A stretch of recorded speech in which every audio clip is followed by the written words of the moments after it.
조던 피터슨이라고 하는 사람이 있습니다. 이 사람이 12가지 인생의 법칙이라고 하는 책을 썼는데 그 사람이 하는 말이 무엇인 줄 아십니까?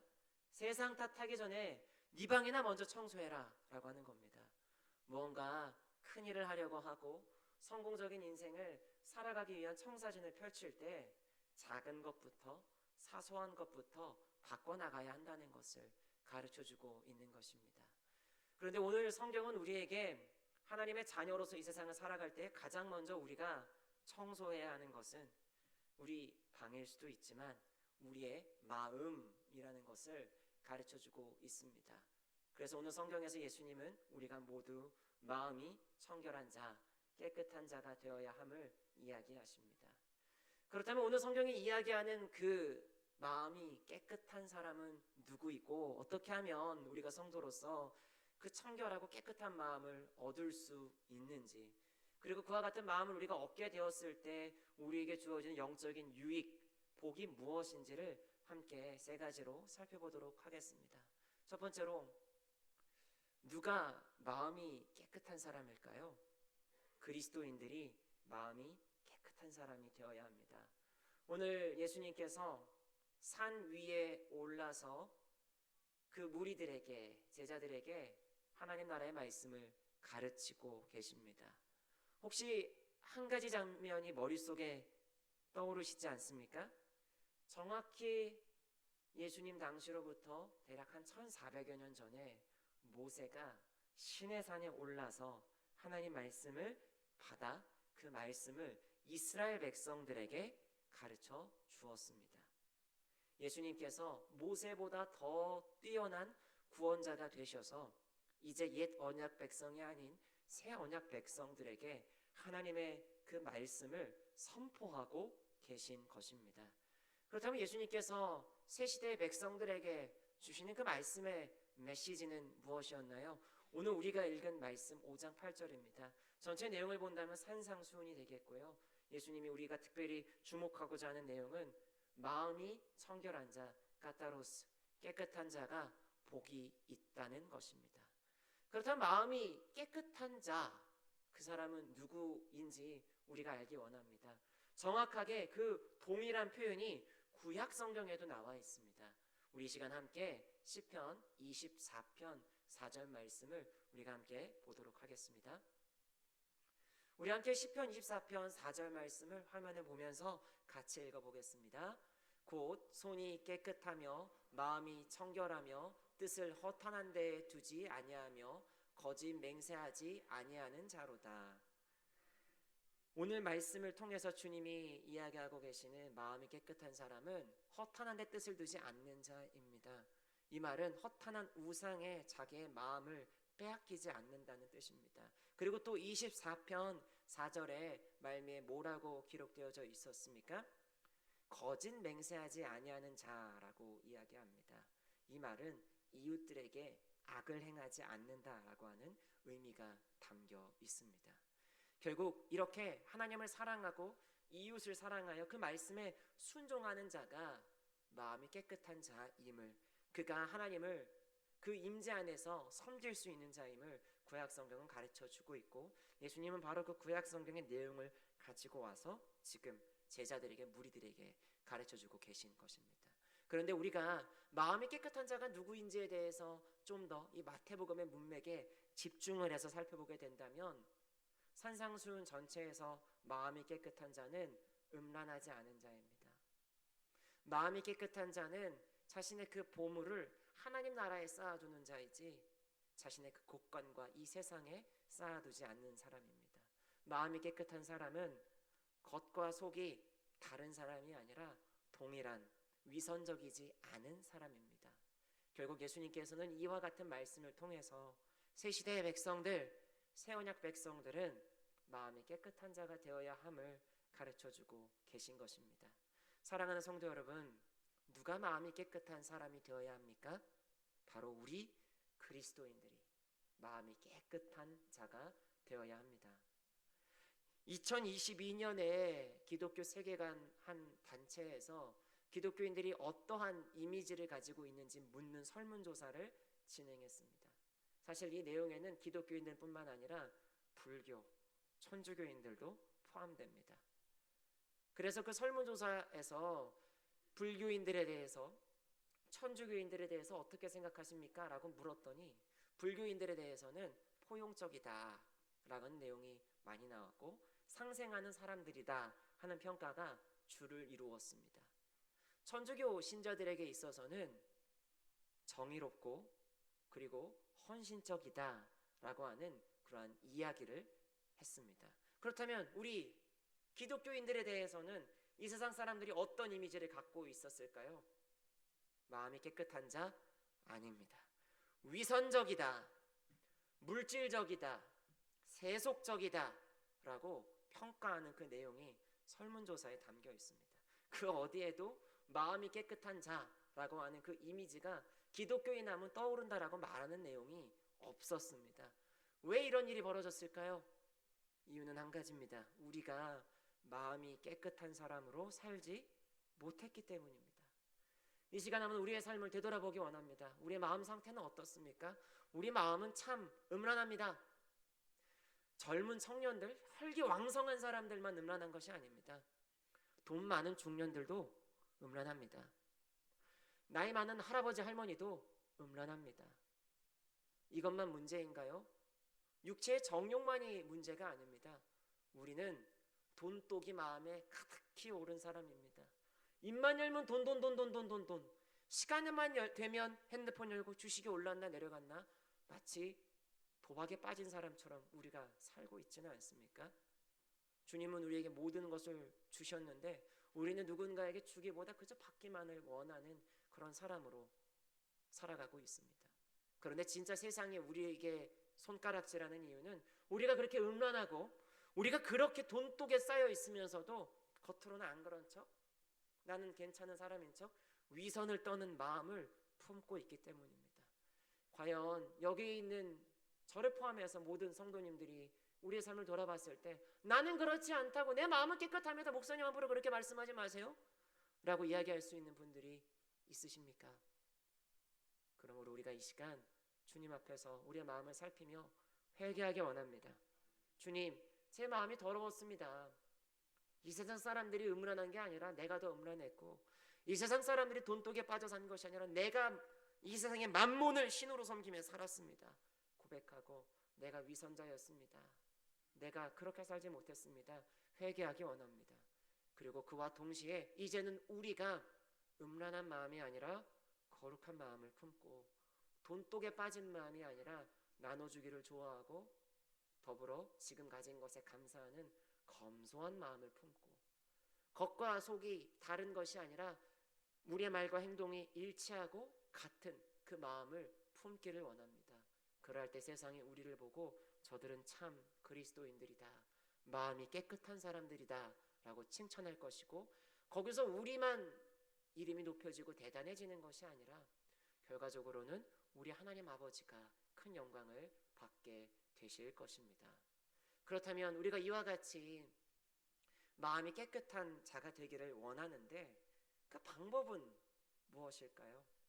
두 번째로, 마음이 깨끗한 사람은 결국 하나님이 창조하십니다. 오늘 말씀을 보게 되면 예수님께서 산 위에 올라서 거기 있는 무리들에게 마음이 깨끗한 자는 복이 있다 라고 하는 그 선언을 하십니다. 그런데 동일하지만 조금은 다른 모습으로 구약 성경에서 모세는 약속의 땅에 들어가기 전에 그 평야에서 이스라엘 백성들에게 복뿐만 아니라 저주의 말씀도 선포하였다는 것을 우리가 잊지 말아야 됩니다. 그 저주의 내용이 신명기 27장, 28장 그리고 계속 기록되어져 있습니다. 그 저주가 누구에게 지금 선포되어지고 있습니까? 하나님의 말씀을 지키지 않고 마음이 딱딱하고 더러워진 그 이스라엘 백성들을 향해서 모세는 너희들이 그와 같이 죄를 범할 때에는 결국 약속의 땅에서 쫓겨나게 될 것이다 라고 하는 무서운 심판을 선언하는 것을 우리가 봅니다. 그리고 어떤 일이 이루어졌습니까? 실제로 모세가 예언한 대로 이스라엘 백성들은 부정한 그 마음 때문에 우상을 섬기고 하나님 말씀에 순종하지 않은 그들의 죄로 인해 아시리아 제국에 의해서 또 바벨론 제국에 의해서 멸망하게 됩니다. 그런데 모세가 심판만을, 저주만을 선포한 것이 아닙니다. 모세는 그때 동시에 하나님이 일으키실 놀라운 마음의 회복 역시도 이야기하며 예언하였습니다. 신명기 30장 1절부터 이하의 내용을 보게 되면 너희들이 다시 여호와 하나님께 마음을 돌이키면 하나님께서 너희들의 그 딱딱한 마음을 부드럽게 하시고 너희들이 드디어 하나님 말씀에 순종할 수 있는 그러한 새로운 복을 주실 것이다 라고 약속합니다. 그리고 이 약속은 훗날 바벨론 포로기에 이르러서 선지자 예레미야나 에스겔과 같은 그러한 이들을 통해서 새 언약의 형태로 구체화돼서 나오게 됩니다. 새 언약 무슨 내용일까요? 한번 우리가 새 언약의 내용을 가장 분명하게 확인할 수 있는 에스겔서 36장 24절부터 27절까지의 말씀을 함께 읽어보겠습니다. 다 함께 읽겠습니다. 내가 너희를 여러 나라 가운데에서 인도하여 내고 여러 민족 가운데에서 모아 데리고 고국 땅에 들어가서 다음 하면 맑은 물을 너희에게 뿌려서 너희로 정결하게 하되 곧 너희 모든 더러운 것에서와 모든 우상 숭배에서 너희를 정결하게 할 것이며 또 새 영을 너희 속에 두고 새 마음을 너희에게 주되 너희 육신에서 굳은 마음을 제거하고 부드러운 마음을 줄 것이며 또 내 영을 너희 속에 두어 너희로 내 율례를 행하게 하리니 너희가 내 규례를 지켜 행할지라. 아멘. 새 언약 어떤 내용인가요? 하나님께서 죄로 인해 더럽혀지고 부정해진 그 이스라엘 백성들을 깨끗하게 하신다는 겁니다.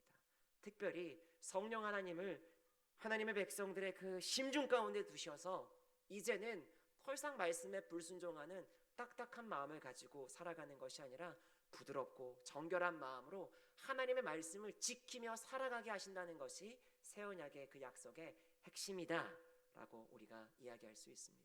그리고 이 새 언약은 어떻게 이루어졌습니까? 신약 성경을 통해서 우리가 분명하게 확인할 수 있듯이 예수 그리스도께서 새 언약의 중보자가 되셔서 십자가에 달려 그 피를 흘리심으로써 우리의 마음이 정결하게 되었고 그 예수 그리스도께서 우리를 위하여 죽으시고 다시 살아나신 것을 믿을 때 하나님의 그 성령을 우리에게 주심으로 그 성령 안에서 우리가 말씀을 지키며 순종할 수 있게 되므로 그 약속이 이루어지게 된 것입니다. 그래서 오늘 예수님께서 이야기하고 있는 마음이 깨끗한 그 자는 결국 누가 만드신 것입니까? 하나님이 만드신 것입니다.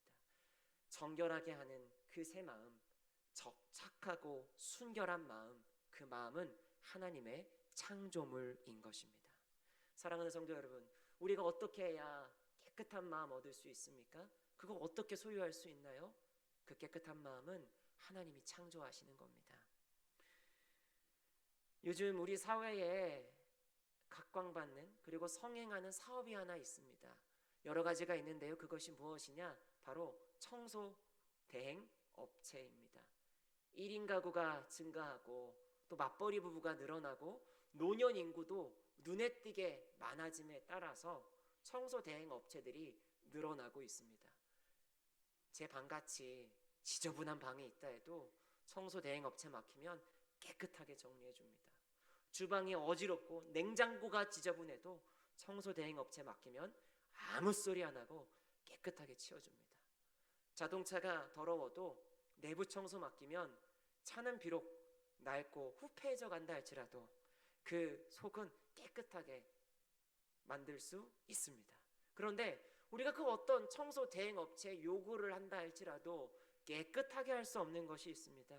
그것이 무엇일까요? 바로 우리의 더러운 마음입니다. 이 마음은 엄마를 불러도 깨끗하게 못합니다. 이 마음은 오직 하나님만이 깨끗하게 하실 수가 있습니다. 예수 그리스도를 의지할 때 그 피로만 깨끗해질 수가 있고 성령님을 붙들 때에 그 말씀에 순종하는 새 마음을 얻을 수가 있는 것입니다. 그렇다면 이제 우리는 그저 가만히 있으면 되는 걸까요? 어차피 하나님이 새 마음 창조해 주시고 하나님이 깨끗한 마음 주시는 거면 우리는 아무것도 안 하면 되는 것 아니겠습니까? 전혀 그렇지 않습니다. 왜냐하면 성령 하나님께서는 은혜의 수단인 하나님의 그 말씀과 기도를 통해서 강력하게 역사하시기 때문입니다. 그러므로 새 마음을 얻기를 원하십니까? 하나님께 순종하는 거룩한 마음을 소유하기 원하십니까? 그렇다면 하나님 말씀을 읽고 기도하는데 우리가 더욱더 집중해야 합니다. 그런데 이것이 쉽지가 않습니다. 그리고 하나님은 그저 우리만 마치 산속에서 혼자 살아가는 그 사람 도인처럼 그저 나 혼자만 말씀 읽고 거룩해지고 나 혼자만 기도해서 어떠한 굉장한 사람처럼 보이는 것을 원하지 않으십니다. 하나님은 주의 백성 공동체가 모두가 하나 되어 거룩하고 새로운 깨끗한 마음을 품고서 세상에 나아가 변화시키고 온전케 하는 역사를 일으키기를 원하십니다. 그것이 하나님이 이 땅 가운데 교회를 세우신 목적입니다. 그러므로 이제 우리가 함께 하나님 말씀 읽고 함께 하나님 말씀을 들은 대로 살아가며 순종하고 함께 기도하고 함께 예배드리는 공동체로 세워지기를 소원합니다. 그렇게 할 때 우리 모두가 한 마음 한 뜻 되어 하나님이 원하시는 한 마음을 품게 되므로 이 세상 가운데서 하나님이 맡기신 그 사명을 더욱더 능력 있게 감당하게 될 줄로 믿습니다. 그러나 우리는 현실을 잊어서는 안 됩니다.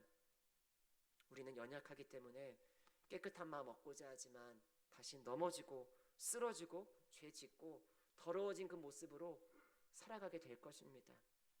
그렇지만 우리가 붙들어야 될 은혜는 무엇입니까? 비록 우리는 지금 이렇게 연약한 마음을 가지고 정말 거룩한 마음 받으려고 노력하고 살지만 때때로 넘어지고 쓰러진다 할지라도 우리 신실하신 하나님께서 우리 안에 착한 일을 시작하셨기 때문에 그 일을 끝내 완성시켜서 우리가 주님 앞에 설 적에는 유다서 1장 24절에 나와 있듯이 흠없고 기쁘게 주님 앞에 세워지게 하신다는 것을 우리가 믿어야 할 줄로 믿습니다. 잊지 마십시오. 거룩하고 깨끗한 마음을 주시는 분, 창조하시는 분은 결국 우리 하나님이십니다. 그렇다면 우리가 이와 같은 깨끗한 마음을 품고 살아갈 때 얻게 되는 영적인 유익이 있을까요? 네, 있습니다. 세 번째로 우리가 깨끗한 마음을 품고 살아갈 때 하나님을 보게 되는 복을 유익으로 얻게 됩니다. 오늘 말씀을 보게 되면 예수님께서 마음이 그 깨끗한 자들이 주님을 보게 될 것이다 라고 하는 그런 내용을 가르쳐주고 계신 것을 우리가 확인할 수가 있습니다. 사실 성경은 하나님을 우리가 감히 볼 수 없는 분으로 설명합니다. 실제로 우리가 구약 성경에서 혹은 신약 성경에서 하나님의 그 현현을 목격한 자들이나 예수님께 부르심을 받은 자들이 말하고 행동하는 것을 보면 그들은 하나님의 그 임재 안에 들어갔을 때 그리스도 앞에 섰을 때 주여 나를 떠나소서 나는 죄인으로소이다 라고 외치기도 하고 화로 다나여 망하게 되었도다 라고 하는 그러한 선언을 하는 것도 우리가 볼 수가 있습니다. 왜 그렇습니까? 주님은 우리가 두 눈으로 보기에 너무나 거룩한 분이시기 때문입니다. 그런데 구약 성경의 또 다른 면을 보게 되면 하나님을 보기를 원한다고 하는 한 사람이 있음을 우리가 알 수 있습니다. 그리고 우리는 그 모습을 통해서 예수님이 마음이 깨끗한 자들이 하나님을 볼 것이다 라고 할 때 그 의미가 무엇인지를 또한 발견할 수가 있습니다. 구약 성경에서 우리가 계속 이 마태복음을 통해서 떠오르게 되는 인물인 바로 그 모세가 하나님의 그 영광을 구했다는 사실을 우리는 기억해야 합니다. 출애굽기 32장을 보게 되면 모세가 시내산에 올라가서 하나님의 말씀을 받고 있는 동안 이스라엘 백성들이 그 산 아래에서 무슨 짓을 벌입니까? 금송아지를 만들어 놓고 그것이 우리를 애굽 땅에서 구원하여 내신 여호와라고 소리치며 숭배하는 그러한 참혹한 죄악을 범합니다. 하나님이 그 상황을 모세에게 알리시고 그 모든 일에 가담한 이들을 철저히 심판하셨습니다. 그리고 난 뒤에 하나님께서 모세에게 이스라엘 백성들에게 뭐라고 이야기하시나요? 나 더 이상 너희와 함께하지 못하겠다. 너희들 혼자 가나안 땅 올라가라. 나 없어도 너희도 충분히 그 땅 정복할 수 있다 라고 하나님 말씀하십니다. 그때 모세가 주님 그렇지 않습니다. 주님 그렇지 않습니다. 우리와 함께 올라가 주옵소서 기도했을 때 하나님이 그 마음을 돌이키십니다. 그런데 모세는 뭔가 더 큰 확신을 얻고 싶었던 것 같습니다. 그래서 출애굽기 33장 18절을 보면 모세가 하나님께 주의 영광을 내게 보이소서라고 이야기합니다. 이 말은 모세가 하나님이 그 영광을 보여주심으로써 여전히 여호와가 이스라엘의 하나님이시고 이스라엘 백성들은 하나님의 백성이며 그 하나님이 끝까지 가나안 땅을 정복하는 그 모든 역사에 함께해 주실 것을 확신케 하는 그런 증거가 되는 것을 이 모세가 붙들었던 것입니다. 결국 모세는 여호와 하나님의 그 얼굴을 보지는 못했지만 등을 보게 됨으로써 하나님이 여전히 그들의 여호와 되시고 이스라엘이 그들의 하나님 여호와의 백성임을 알게 되었습니다. 이처럼 하나님을 본다는 것은 무슨 의미입니까? 그 한 사람이 하나님의 백성이라는 것을 알려주는 것입니다. 그리고 요한계시록 22장 4절 말씀을 보게 되면 마지막 날 새하늘과 새 땅에 들어가서 신약의 그 성도들이 하나님을 보게 될 것이다, 주님을 보게 될 것이다 라고 이야기합니다. 그래서 예수님께서 마음이 깨끗한 자가 하나님을 보게 될 것이다 라고 미래형을 써서 이렇게 말씀하셨을 때에 그 뜻은 이렇습니다. 이 땅을 살아갈 때에 마음을 깨끗하게 그리스도 안에서 품고 하나님의 자녀로 살아가는 자들은 결국 그 심판대 위에서 하나님의 자녀임이 만천하에 드러나게 된다는 것입니다. 그리고 이것이 성도들의 가장 큰 복입니다. 사랑하는 성도 여러분, 마음이 청결하게 살아가기를 원하는 성도들이 얻게 되는 가장 큰 영적인 유익과 복은 바로 우리 주님을 보게 되는 것입니다. 이제 1월 20일이 되면은 미국의 대통령인 트럼프가 취임을 하게 됩니다. 그리고 이 취임식에 가서 트럼프의 얼굴을 보려고 수많은 정치인들이 정재계 인사들이 많은 돈을 싸들고 그리고 미국의 아주 호의적인 정책을 가지고 그 앞에 나아가는 모습을 봅니다. 왜 그렇게 많은 돈을 써서라도 트럼프를 보려고 하는 걸까요? 왜 미국의 대통령의 얼굴을 만나보려고 하는 것일까요? 그 취임식에 가서 얼굴을 보고 교제하는 것만으로도 엄청나게 큰 경제적인, 정치적인, 사회적인 이익을 얻을 수가 있기 때문입니다. 그런데 많은 돈을 써서 봐야 하는 이 트럼프보다 더 보기 어려우신 분이 있습니다. 누굴까요? 바로 우리 하나님이십니다. 우리가 아무리 많은 돈을 들여도 하나님 볼 수 없습니다. 우리가 그저 착하게 산다고 해서 주님 앞에 떳떳이 바로 설 수 없습니다. 오직 주님 앞에 바로 서서 주님을 바라볼 수 있는 자는 누구입니까? 예수 그리스도의 그 피로 마음이 정결해진 자, 성령을 받아서 그 하나님의 말씀에 순종함으로 깨끗해진 마음을 받은 사람만이 주님을 볼 수 있다고 오늘 성경은 우리에게 가르쳐주고 있습니다. 우리가 이 땅을 살아갈 때 작고 연약한 모습으로 살 수 있습니다.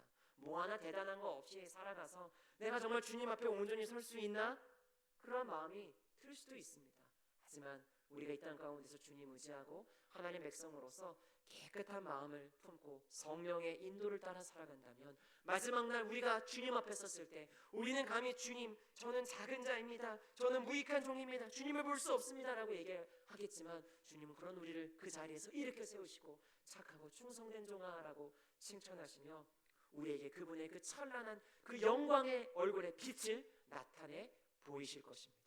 그러나 우리가 아무리 이 세상에서 성공하고 돈 많이 벌고 대단한 권력과 자랑할 만한 인생을 살아간다 할지라도 우리가 주님을 모르고 성령을 받지 아니하고 우리가 거룩하고 깨끗한 인생을 살아가지 않는다면 우리는 그날 주님 앞에 섰을 때에 감히 고개를 빳빳이 쳐들지 못하고 땅에 납작 엎드려서 그 우주적 보좌 앞에 앉으신 주님의 그 발등산만을 보면서 덜덜덜덜 떨게 될 것입니다. 그리고 주님께서는 그런 자들을 향해서 너희는 심판받을 자이니 물러가라 라고 우리에게 무서운 그 말씀을 선포하게 되실 것입니다.